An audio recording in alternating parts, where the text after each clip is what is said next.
It's that time of the month. It is Alexander the Great Volkanovski's fight week. You know, it's always a pleasure to watch Volkanovski fight, as far as, especially if you love striking, primarily strikes. You know, great kickboxer, great boxer. He was outboxing Max, 50-45 to him in their third fight. And it's always a fun time watching Volkanovski. And he has a big test in front of him where he's going to be facing Diego Lopez. You know, a marauder that's going to just run at you and try to knock you out. You know, he even knocked out Brian Ortega and woke him back up with like a hook. His power is insane. He's really big for the weight class, very rangy. He hasn't had to necessarily get up close to you to really land, you know, nice punches on you. But if anyone's going to deal with that and take advantage of someone's bad gas tank, it is going to be Volkanovski. Gotta remember, he only lost to Islam and Ilya, two great fighters. Do I think Diego Lopez is on their level? We don't know. We're going to find out this Saturday for sure. You know, if he's able to run through Volkanovski, we could say he has elite striking and, you know, he is going to be a problem for anybody in this division, now that Ilya's gone as well.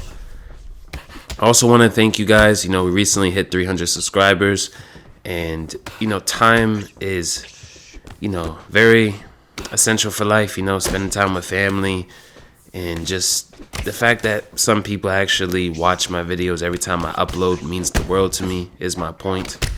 You know, not a lot of people have a lot of time, so the fact people are, you know, watching my content, taking time out their day to watch it, I just want to thank you. And, you know, we're going to be continually uploading and trying different forms of content, so glad you guys are here with me at the start of my channel.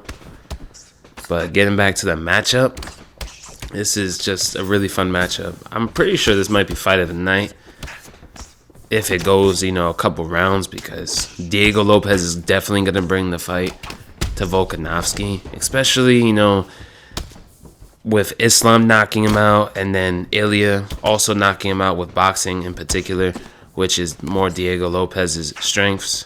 He has a really good submission game too, but I really don't think he's going to be able to impose that on Volk. And I don't think Volk's going to be trying to take him down because he is very dangerous on the ground.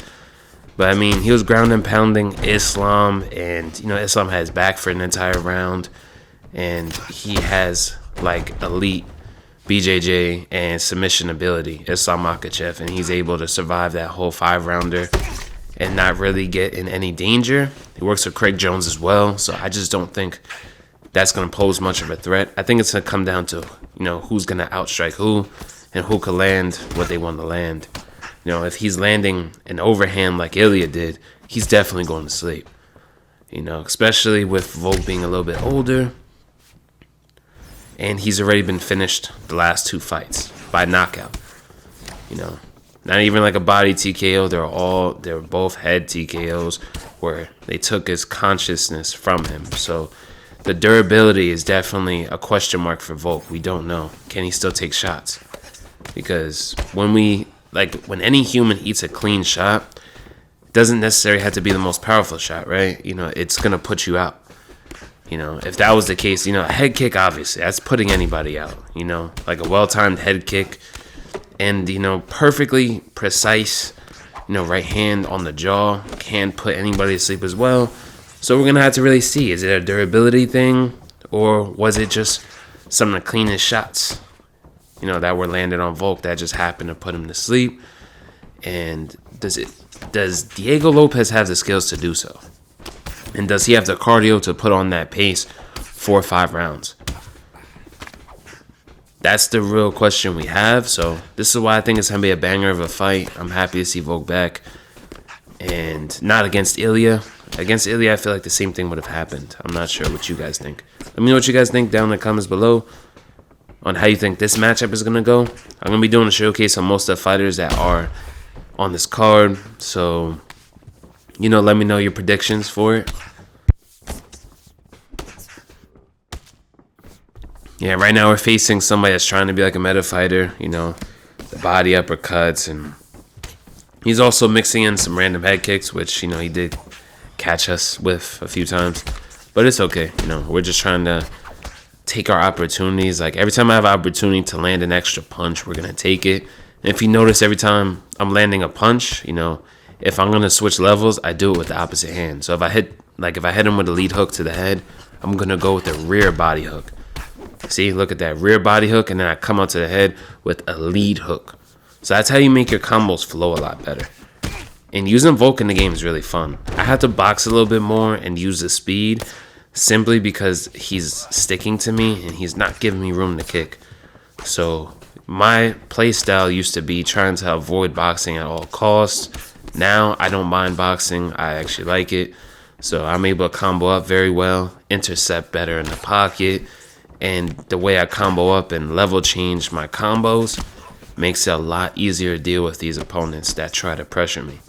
That's why I say you guys can always improve. You guys might have seen me like 2 months ago and felt like I was a really good player. But, we can always get better. We can always improve. Same thing in real life, You're never at a point where you can't learn. For example, John Jones, he still has that student of the game mentality after being in, the UFC for how many years now? 15 plus years? I'm not sure. I'm new to MMA, so I'm not sure how long he's been here. But I know it's been for a very long time. So, for him to have the mindset of being open to learning, same thing with the game, same thing with anything in life. So always be open to it and use that practice mode like I tell you guys to do. And you guys are going to be deadly on this game, lethal. But what I like to do is, if my opponent's obviously not trying to glue to me the entire time, I like to chop down the legs, use my footwork, use kicks, and just kind of I'll be inside the pocket, I'll land a good combo, and then I'm resetting, and you see I went right back to kicking range. I rock him with that lead hook and go with a rear body hook immediately. You always want to take those chances to hit the body, especially when they're rocked or getting up from a rock. I just kicked the leg there, for example. You got to take advantage of when they're hurt. Look at that. We hit stunned them with that uppercut, and we immediately double up to the body. See, we're taking those opportunities where he's vulnerable to really hit him with some clean body work, just like that. And this is going to add up through the fight. If he wants to last more than a round with me, you can't be playing like this.